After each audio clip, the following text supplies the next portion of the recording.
It is my honor and privilege to welcome our keynote speaker for the conference, Dr. Stephen Moret, to share insights about the road to building a talent-strong America. Texas continues to provide examples for other states in framing an agenda for connecting education with opportunity. Dr. Moret will help to provide a framework for those conversations by exploring insights into how Texas can serve as a partner and exemplar for other states seeking greater alignment among educators, employers, and policymakers in strengthening connections between the worlds of learning and work. Dr. Moret is the president and CEO of Strata Education Foundation. Throughout his career, he has crafted public-private partnerships as well as higher education and workforce development programs that have enabled tens of thousands of people to secure better jobs. Dr. Moret previously served as CEO of the Virginia Economic Development Partnership, where he led Virginia's successful bid for Amazon's HQ2. At VEDP, he collaborated with university presidents and policymakers to design and implement Virginia's $1.1 billion Tech Talent Investment Program, and to create the Virginia Tech Innovation Campus. Dr. Moret has also served as Secretary of Louisiana Economic Development, as CEO of the LSU Foundation, as a consultant with McKinsey, and has created two of America's top-ranked state workforce development programs, LED Fast Start and the Virginia Talent Accelerator Program. His work has been recognized in The Economist, Forbes, The New York Times, The Washington Post, and other publications. Dr. Moret earned an MBA from Harvard and a doctorate in higher education from the University of Pennsylvania, where his research focused on links between higher education and the labor market. Please join me in extending a big round of applause for Dr. Moret as he joins us on stage. Well, thank you so much, and what an incredible privilege it is to be here in Texas today. I have to say I really enjoyed hearing from Wynn, and he got me choked up a little bit because of my own background. I'm not going to talk about it because I won't be able to keep it together. But just growing up with a single mom in rural Mississippi, and seeing higher education as a pathway to opportunity. I want to say before I start, I've got a couple of our great team members here with us today. Holly Custard and Dana Brent. Will you guys just stand up?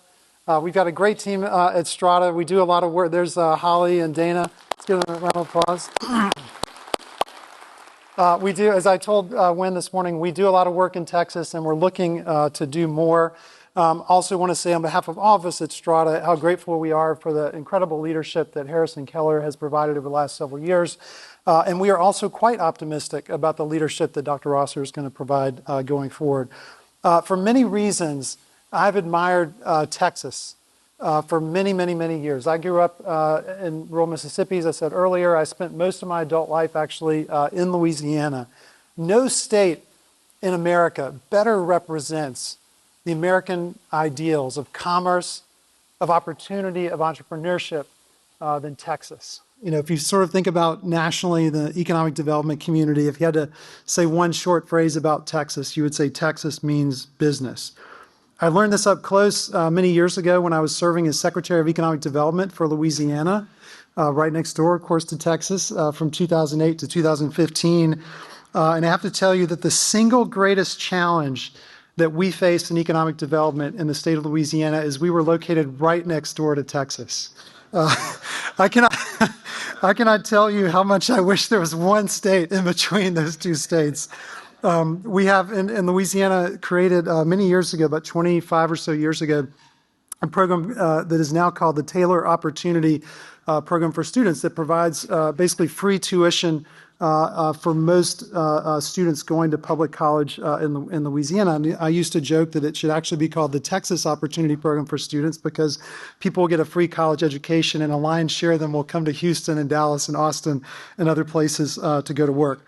What is it that makes Texas special? There's so many things that make it special, but I think about the pro-business environment, these incredibly dynamic, big, growth-oriented metros, the diverse economy with leadership in industry and tech and so many other sectors. But what doesn't get talked about, I think, enough is that all these great things are underpinned by an incredible higher education system.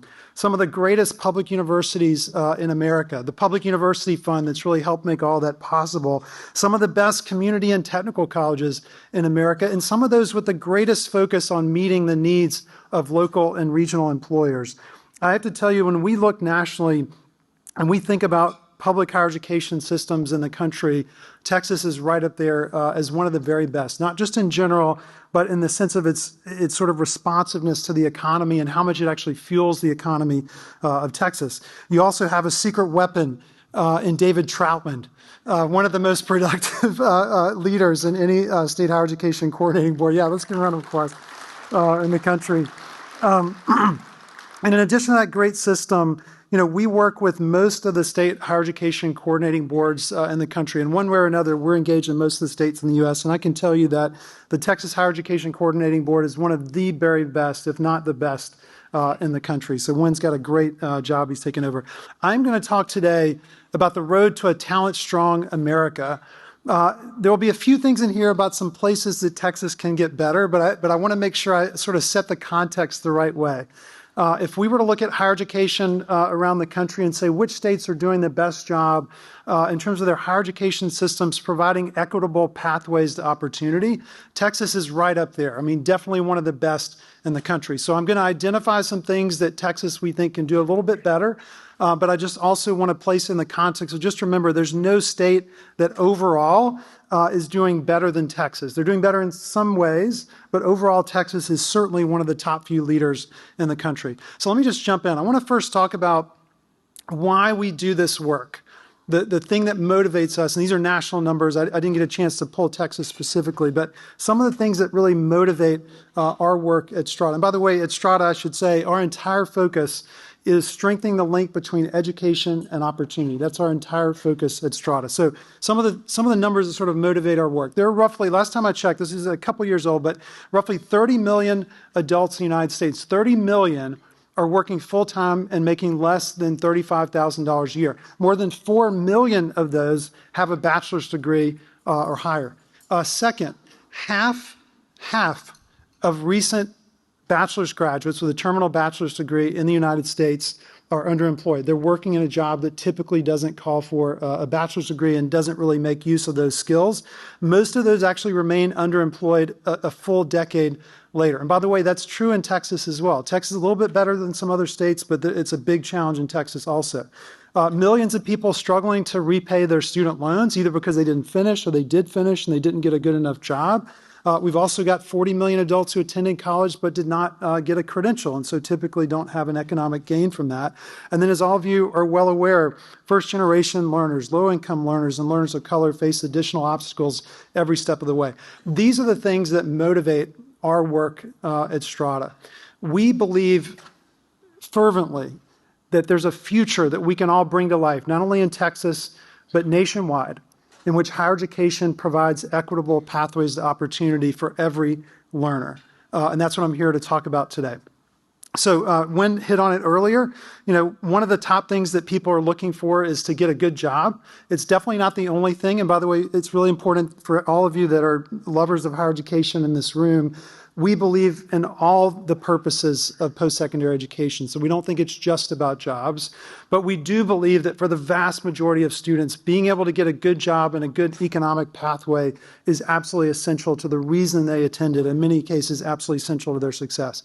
One of the things that we've looked at as we built the State Opportunity Index, which I'm going to talk about today, is what portion of graduates of public colleges and universities receive a positive return on investment. And basically what we mean is when you account for the net price that they paid, and you look at their sort of college earnings premium, how much they make more than a typical high school graduate, within 10 years, what percentage of those completers, and we're looking just at completers, had a positive ROI. You can see here in Texas, that number is 74%. And this includes both, this is a blended rate of bachelor's graduates and associate degree graduates in Texas. So overall, pretty good. But that does mean that roughly 1 out of 4 graduates with an associate or bachelor's degree in Texas does not get a positive ROI within 10 years. Again, I'm just talking about the public college graduates. And remember, this does not include people who didn't complete, so the percentage would be substantially lower. It's certainly the best in the region. And by the way, this is not just a reflection of the quality of the programs and the cost of the programs. It's also a reflection of the economic opportunities in Texas. In fact, we really think that economic opportunity piece is a a big part of why Texas does better than its surrounding states. We also looked at bachelor's degrees specifically. You can see Texas definitely one of the leaders in the country. And again, this is fueled in large part by the presence of the really big metro areas in Texas that not only have a lot of good jobs, but have a lot of good jobs with really excellent salaries compared to people with only a high school diploma. The picture is not quite as strong for people that have an associate degree. It's important to keep in mind that this includes both people that finished with sort of a general associates of arts as well as people that completed in more applied fields. So the folks in applied fields do a lot better, but this is kind of all sort of blended together. So Texas is still doing a little bit better than the country overall. But what we do see is that people who finish with an associate degree and more of just a liberal arts or sort of a general associate's degree do not tend to get much of an earnings premium from that unless they go on and ultimately finish a bachelor's degree. So picture here, Texas doing much better than the country overall, but with still opportunity for improvement. So what we've really looked at is to say, if we're going to create a post-secondary education system that provides equitable pathways to opportunity, what really are the obstacles that we need to overcome? And by the way, I meant to mention earlier, we will have some time for questions at the end, so think about if there's anything you'd like to ask me or feedback, I'd certainly value that. This year, we put out something that we think of as a fairly groundbreaking piece of work. It's something we're going to publish every year. It's called the State Opportunity Index.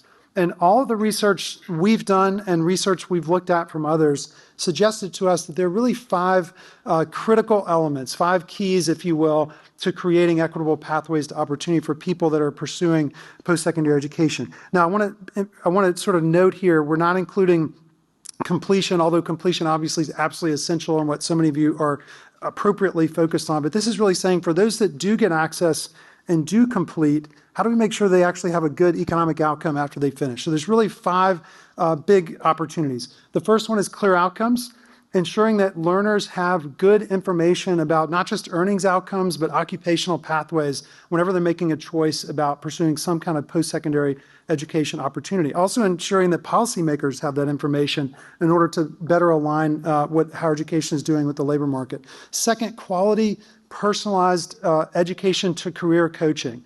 And this includes not just helping learners to navigate potential pathways that would be meaningful to them, but also helping them to overcome obstacles that they face on the way, including self-doubt, right?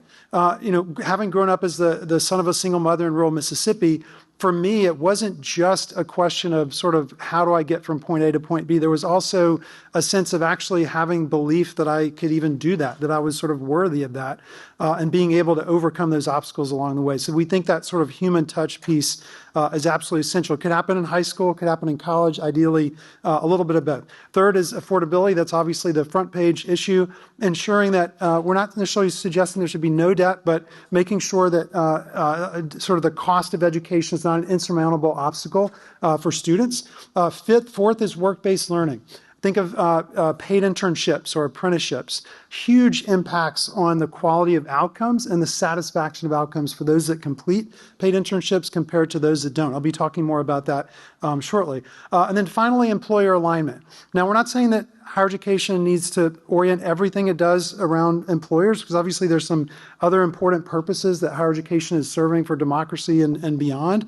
But as Wynn hit on earlier, one of the things that almost every student wants is a good employment outcome. And so a big part of what we focus on, as I'll talk about shortly, is making sure that where there are high demand, high wage programs, that we're not constraining access to those just based on the fact that those programs tend to cost a lot more to deliver. So 5 big focus areas that help show each state how well it's providing equitable pathways to opportunity. By the way, incidentally, they largely track with what you need to do to strengthen workforce competitiveness for employers as well. So we think there's a big place for employers, a big role for employers in this opportunity as well. We'll certainly share the slides later, but just imagine a future where all 5 of these things are in place for every learner. And that is a future that would be a much more equitable future, but also a future with better outcomes for individuals and also better outcomes for employers. So what I'm going to do is I'm going to talk about briefly each of these in turn, each of these 5 key indicators. I'm going to tell you where Texas stands relative to the rest of the country. I'll share a few states that in some cases might be doing a little bit better than Texas. In some cases, Texas is the leader. And then at the end, I want to highlight a few things that I think of at Strata as things that Texas is doing particularly well. And then a few things I think might be opportunities to explore for the future. So first, I'm going to talk about clear outcomes. And again, the idea here is everyone has clear information with which to make well-informed choices. Certainly, first and foremost, learners, but also policymakers, employers, and others as well. Now, what it actually takes to make that data available, as David Troutman in this room probably knows better than anyone else, there's a lot to getting this right.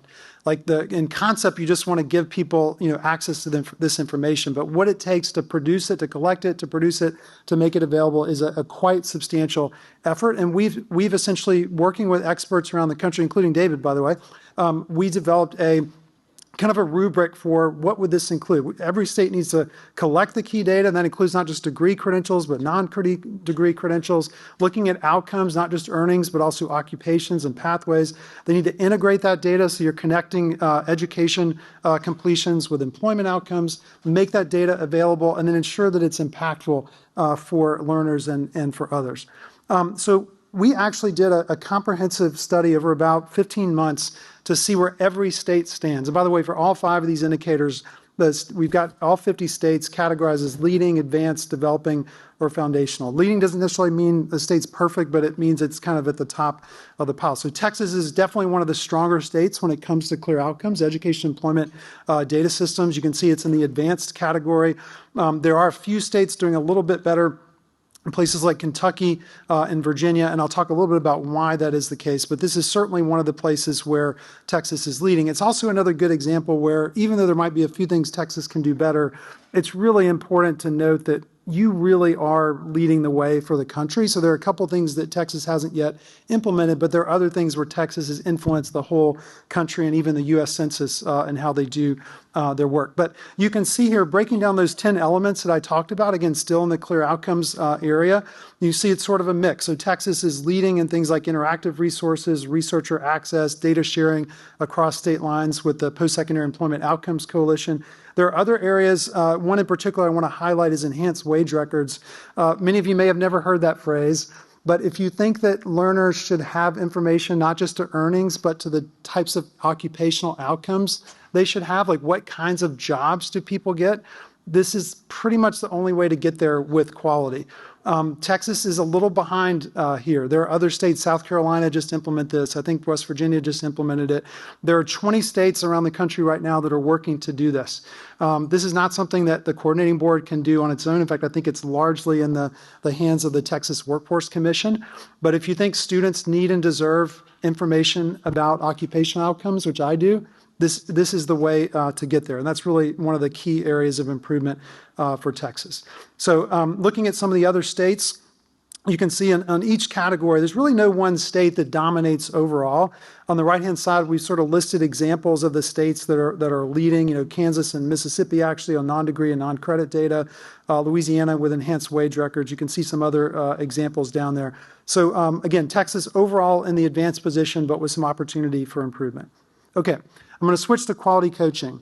And again, the idea here of that personalized education to employment coaching for every student. We had an advisory group, a national advisory group of some of the top people that do work in this space. And what they basically said, well, there's kind of 3 key things that we would want to think about. One is, did people actually get personalized coaching? 2, was it timely?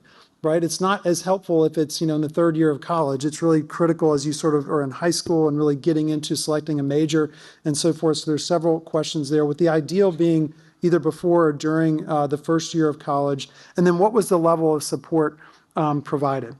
There's no state that really tracks this comprehensively, and certainly no national source of data. So we actually did a national survey and a survey in each of the largest states, and you can see here the results. So we would consider leading to be, basically almost everybody is getting access to this. Foundational would be 0 to 25%. So nationally, about 1 in 4 community college students, 24%, are getting this kind of support. Only 1 in 5 4-year students. We didn't have enough data to show the 2-year numbers for Texas, but we did have the 4-year. So you can see 21%, just a hair better than the country overall. So we would say this is an opportunity for improvement in Texas. Texas is certainly doing a lot of innovative things here, but really the whole country. You can see also California, Florida, New York. We gave a few other examples of places all in kind of a similar range. Just think about if you, for a kid who grows up in an affluent family with 2 parents who completed a college education, they're getting most of what they need around the dinner table. For those kids who are first generation, lower income learners from lower literacy backgrounds, this kind of support is absolutely essential to help them succeed. I want to talk a little bit about why it's important. We also surveyed those same learners after they finished. And what we found was, in terms of their first degree requiring, first job requiring a degree, that's first job post college, obviously, satisfaction with the first job and satisfaction with progress toward their long-term career goals, all those were materially higher, 15 plus percentage points, if they had access to this kind of quality education to career coaching in colleges. This really has a meaningful effect. Okay, I want to shift over to affordability. And this is one, obviously, there's been a lot of work done. We thought about this in a particular sort of way, and we're not saying it's the only way to think about it. But basically what we said was, if you look at the total cost of attendance, take out grant and scholarship aid, sort of get to a net price, how many hours of work would a typical college student have to make or to do to pay for that, the cost of their college education? It's maybe somewhat of an antiquated idea with where we are at the cost of college, but if they work full-time in the summer, how much would they have to work during the year? The leading states, they'd have to work fewer than 10 hours per week during the school year, full-time during the summer. They could actually cover the whole cost of college. I actually didn't realize there were states where this is possible until we did this. And you can see in California, there's a couple places, also a number of states that are quite close in the advanced category, so 10 to 20 hours per week, which most people think consider to be a fairly sustainable work schedule. Texas, a little bit, in the most common space of developing. So in Texas, and again, this will be a huge range by institution, by individual, obviously, but for Texas as a whole, typically about 20 to 30 hours a week plus full-time in the summer is what it would take to finish a public college degree without debt. If we look at 4-year institutions specifically, Texas is in the foundational area for those, like most states. If you look at 2 years, in a much better place in advance. So that's sort of the affordability picture. Let me shift to work-based learning.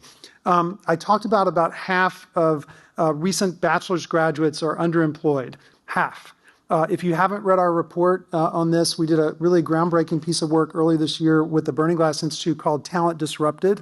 If you just Google Strata Talent Disrupted, it'll come right up. We looked at not only how common is underemployment, how does it vary by type of institution, by state, by field of study, how does it vary for people that have an advanced degree. So I'm not going to go through all that today, but suffice to say, this is a very real, widespread problem that's not getting enough attention. When you're underemployed, it tends to be sticky. Most students, if they get a college level job as their first job out of that bachelor's degree, they'll be in a professional job the rest of their career. But interestingly, while we often think about people starting, maybe you're underemployed initially and then you get a college level job, that does happen sometimes.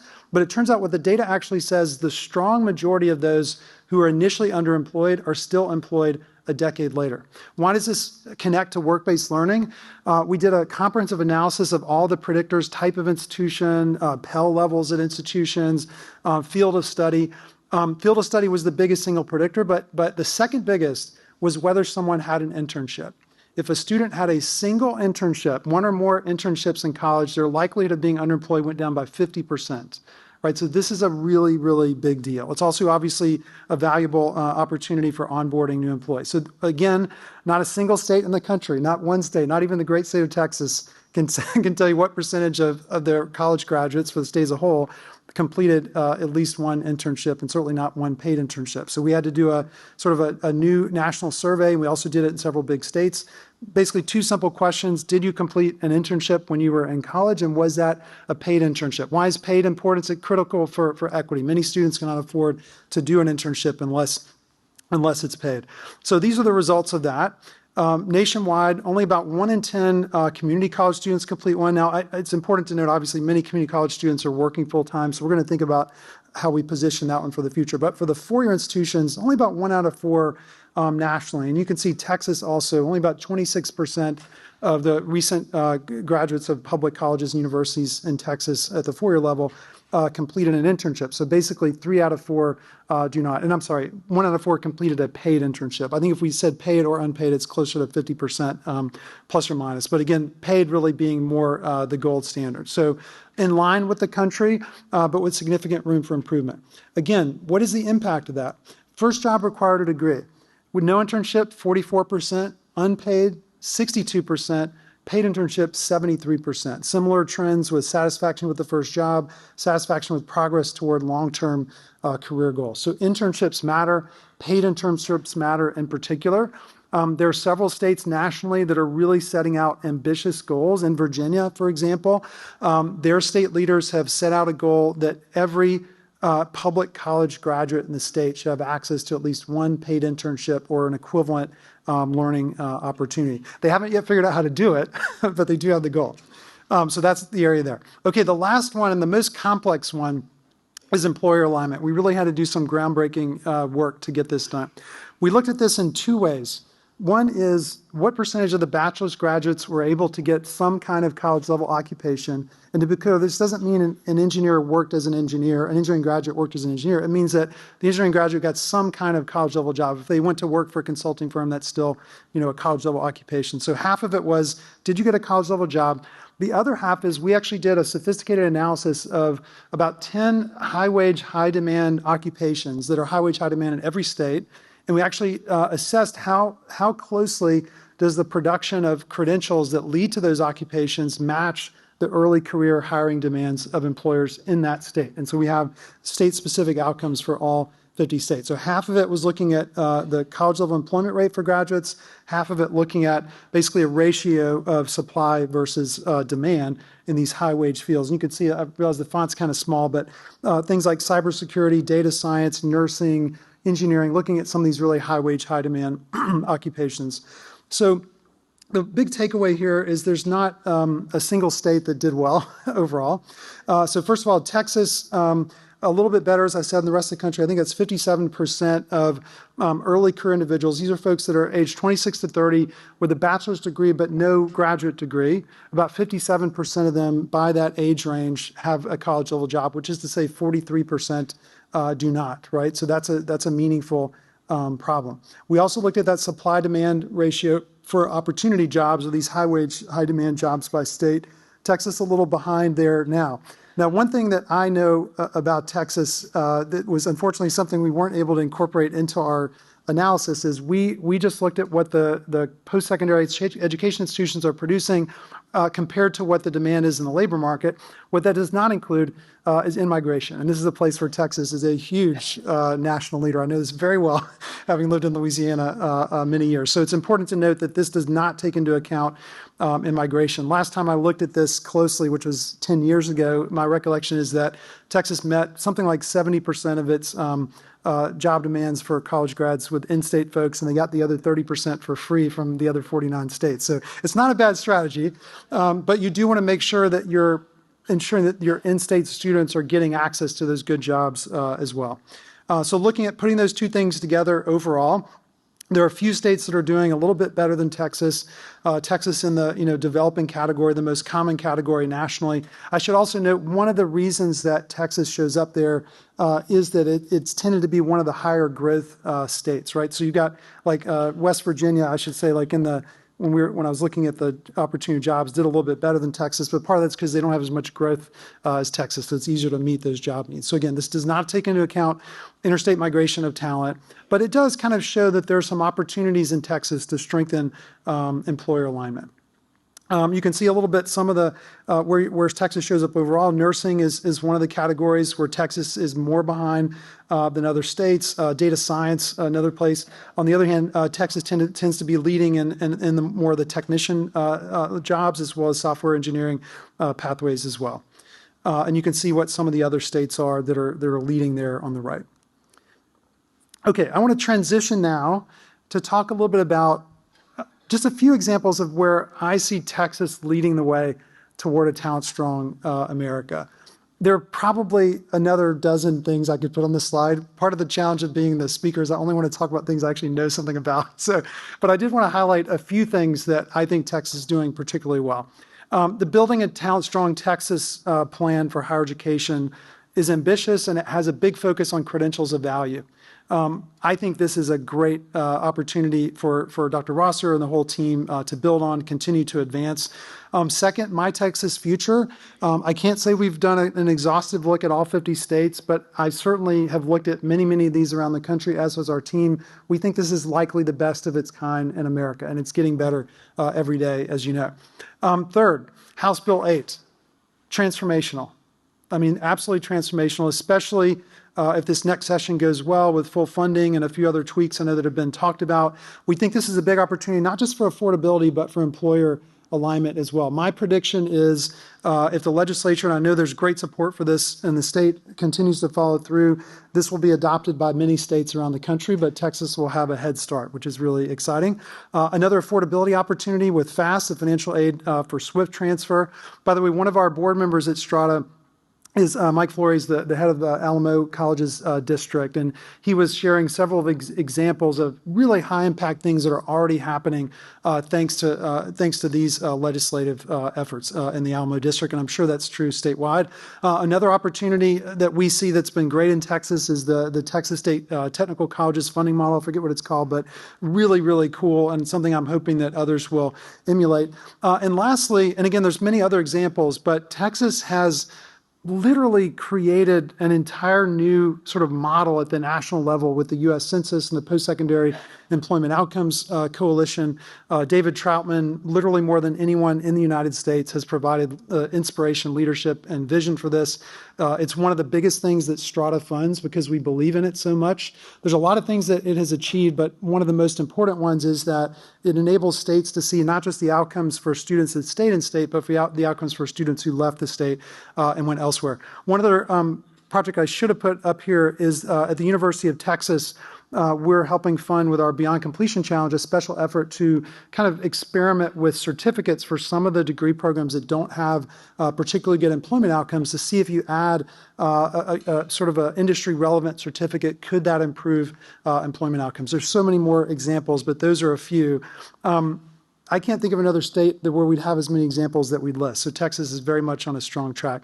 Oh, and you may be on your way to a national championship as well. For the record, I will be cheering for Notre Dame and Texas. When it gets to the final, I won't tell you who I'll cheer for with that, but hopefully that's the final game. And then finally, what else could Texas do? And by the way, after this, I'll open up if you all have any questions or feedback for me. What else could Texas do to strengthen workforce competitiveness and pathways to opportunity? First of all, you're doing so much now, right? So think of these as just a few ideas. And by the way, not fully researched, but I'd say at least 2 or 3 of these I think would be a big opportunity for Texas. The first one, and the one that I actually think could be the most transformational, is to fully adopt enhanced wage records. Again, this is probably something you've never heard of before, most of you in the room. But right now, within a couple years, there will be states where a learner in a place like South Carolina can look at an English program at a particular university and not only see what the typical earnings are, but actually see what % of the graduates get different types of jobs, right? This isn't really possible with any accuracy in Texas today. That's a delta that I don't think Texas would want to have, right? Where there's other states where learners have better information about their employment outcomes. This is really the way to get there. But it's not just valuable for learners, it'd be huge for policymakers as well. Because right now it's really hard to calculate what are the supply-demand gaps by region, by occupation, by industry sector. Because when you look at the data you have, you know how much money graduates make, you know what industry they work in, but you actually don't know what job they have. Right? And it turns out that for most degrees, there's not a one-to-one relationship, right? If you look at nursing or teaching or engineering, yeah, the lion's share of folks will end up in an obvious occupation. But for the vast majority of credentials, there's sort of a range of things that they go into, and it gets really quite complicated. This is a way to provide insight, and I would argue to give learners the information they need and deserve to make well-informed choices. That would actually be my number one suggestion. I know, by the way, there's already been some really good work on this. A little funding might help, I suspect, with the Texas Workforce Commission, because I don't know that it's been funded. But I can tell you this is a place where 20 states are getting ready to really move, and I think Texas ought to stay, in the lead on this and not trail behind. Second, quality coaching. This would take some resources, but looking for opportunities to expand access to personalized education and career coaching for every public school student.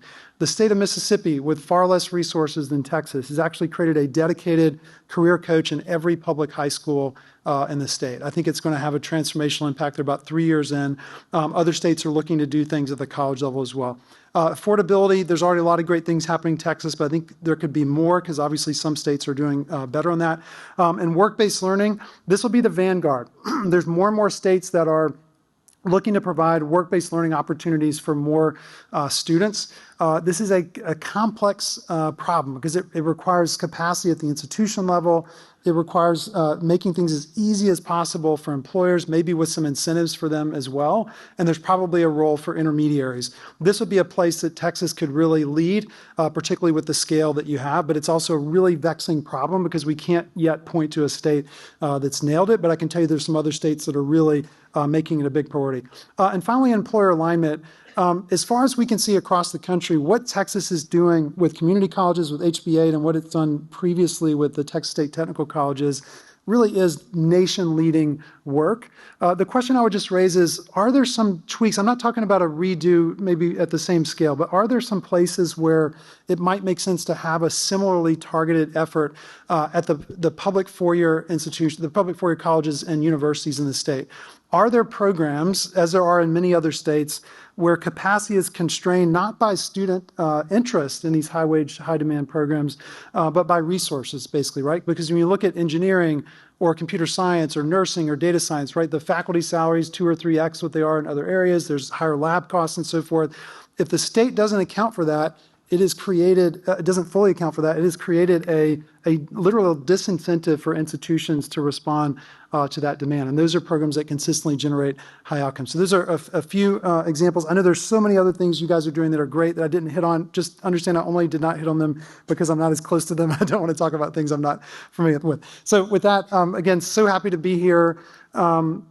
Strata does a lot of work in Texas. We're very involved with the Texas Higher Education Coordinating Board. We're doing a lot of work with the University of Texas and their innovative efforts with Grow with Google certificates and some other things there. We're looking to do more.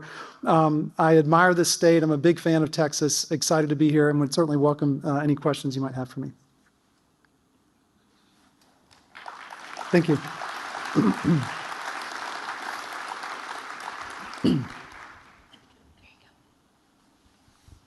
Thank you. That's a wonderful presentation. I have a question. I know Strata has devoted a lot of effort on looking at sort of the college to career in this space. I'm curious about Texas has a lot of Hispanic serving institutions. I know your organization had devoted a lot of effort looking at supporting HBCUs. Are there a new initiative in that regard? And also, like, because earlier on you talked about economic mobility, and HSI does contribute a lot to that part of the discussion. Yeah, absolutely. Great. The question, in case I didn't hear, was essentially Strata's work with HSIs. We do have a big effort right now, as I think you mentioned, on HBCUs. With our HBCU initiative. We have a brand new, let me just back up. Our general approach going forward is whenever we do an RFP where we're looking for institutions to pilot new opportunities. So we have one right now called, I think it's loosely called the Career Services Transformation Project. We're basically looking at how do we take some of these coaching ideas and implement them at scale. We are selecting, I believe it's 8 institutions across the country, and we deliberately made sure that we would have both, they're all public institutions, that we have a mix of HSIs, MSIs, and HBCUs. So you'll see when that comes out, I shouldn't pre-announce it, but there definitely is a meaningful HSI presence. And there are other things we're doing, and I'm sorry, I can't remember right now, but I would say in general, our intent is to, Strata is essentially focused 100% on public higher education. And we're working really hard to make sure that we're incorporating those minority serving institutions, including HSIs, HBCUs, and so forth as well. Thank you.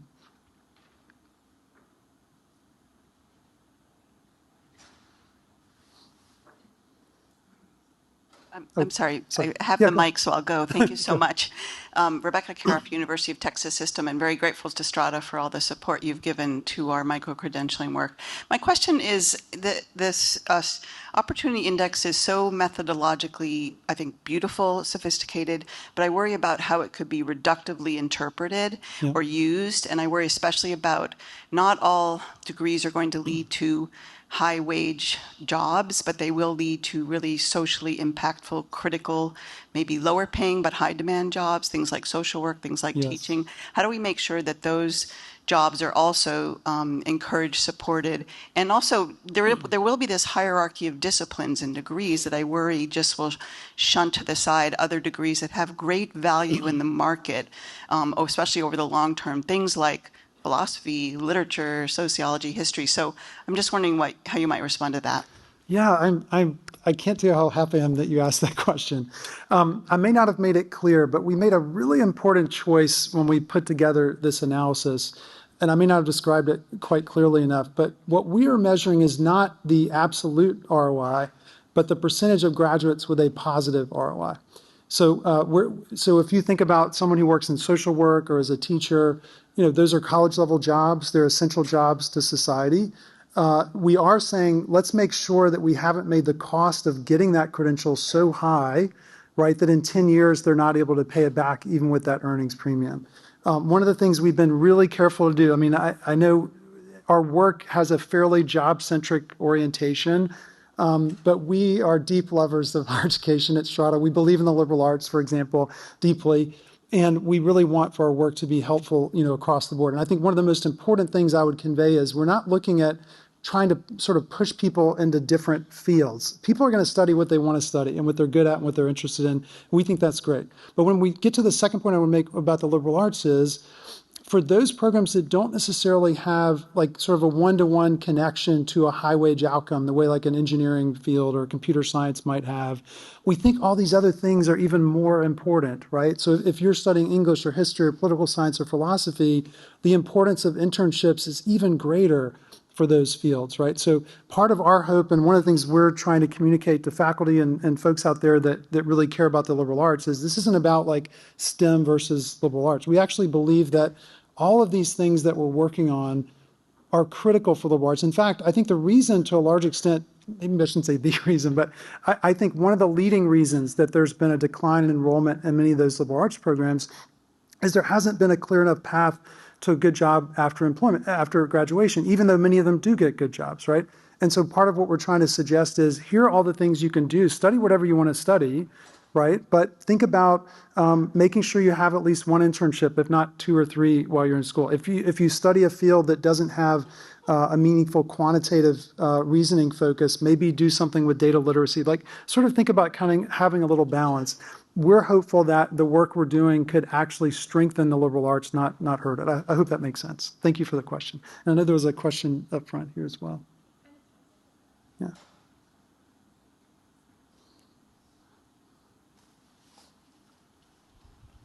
Thank you. You kind of touched on this, but you mentioned the importance of paid internships. As someone who had 2 unpaid internships as an undergrad, I respect that. But do you have strategies for ways for those traditional degree programs that have an internship, although it's not called student teaching, or there's some in architecture, they are unpaid, but the students have to pay tuition. It's part of the credentialing. Do y'all have strategies for ways to pay those folks? Because that would really... No, it's a great point, right? There are several types of programs where you have to have those hours, and typically they're not paid. We would argue we ought to be working on solutions for that as well, because otherwise you're creating barriers for lower income students to pursue those programs. We don't have the answer yet. I would say in general, I don't think that states or institutions, as a general rule, have thought of work-based learning as a funding priority. I don't think that's an overstatement, right? And we're not saying it should displace other things necessarily, but I think what we're going to find is there's more and more transparency about the particular conditions that lead to good outcomes versus not good outcomes. It's going to really be clear that some of these things are essential, right? And once we get, this next era of higher education is all about basically success after completion, right? Access is still important, completion is still important, but the public, the policymakers, the employers, right, and the learners. Dominant focus on success after completion. I think we're going to need to find ways to fund things like that. So in some states, what they're actually looking at, Virginia is one of these, Nebraska, California had something they were doing, is essentially subsidizing some of those paid internship programs for employers, either through the institution or directly to the participating employers. There's a lot of work that needs to be done to figure out the model. So that's the next thing we're focused on. Thank you.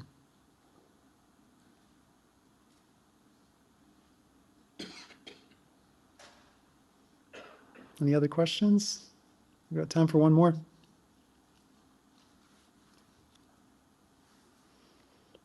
People in the front had an advantage, I think. Hi, thank you very much. Now, my question is about, we have a large percentage of students that are international, come from different countries. So how have you seen that employability transfer to those other countries as a response of what we're doing? You said, have we seen like employability if they go back to their home countries? That's a great question. I don't know. Strata, for those of you who don't know our history, our endowment was really the result of Strata's former sort of predecessor organization, which was USA Funds, the biggest student loan guarantor in the U.S. So one of our guiding principles is we serve just post-secondary education in the U.S. So that's the kind of question we wouldn't necessarily look at. It's a very important question, but it's not a question we would look at. We do look to other countries for, sort of best practices like in apprenticeships and other places where other countries are doing better than the U.S. But we wouldn't look at that particular question, but it's a great one to explore. Anyone else? Oh, yeah, go ahead, sir. One in the front right here. Yeah. So, do you study professional programs, professional schools like internships? Do you study professional programs like internships in medical schools, training in terms of programs? Oh, like graduate professional programs? Correct. We mostly don't. And I would say it's not because they aren't important. It's really because in general, this may be a slight overstatement, but in general, people that complete some kind of professional graduate program, nearly all of them get some kind of good job. Now, some of them get much better jobs, right? But for example, in our Talent Disrupted report, even just master's degrees in general, I think it's roughly, I may slightly overstate this, but I think it's roughly 90% actually are in some kind of college level occupation. And that includes all programs. If we did professional programs, my guess is it would be even higher. So I think it's an important area of study. Where we see greater urgency is folks that are taking on, debt for, an undergraduate credential and then not able to get a good enough job to pay that off. Now, that question you asked is also super important. It's a little bit of a smaller population. We're trying to solve this bigger problem first. I hope that makes sense. Yeah, that brings up the point because of the internships that you and I are graduate school, having issues with that as far as payments and as far as residents and internships, people trying to unionize at least. Yes, yeah, no, and certainly, one of the things that's happened in the last 10 years that's a hugely important part of study is there's been kind of an explosion in graduate degree attainment. There's no caps on those loans, and we're starting to see some really, really big challenges there as well. I know we're short on time. Everyone, it's such a wonderful privilege to be with you in Texas. I hope to be here more often. Look forward to continuing to be a partner to the University of Texas, to community colleges in the state, and also to, most importantly, the Texas Higher Education Coordinating Board. Thank you, and good luck to Texas in the playoffs.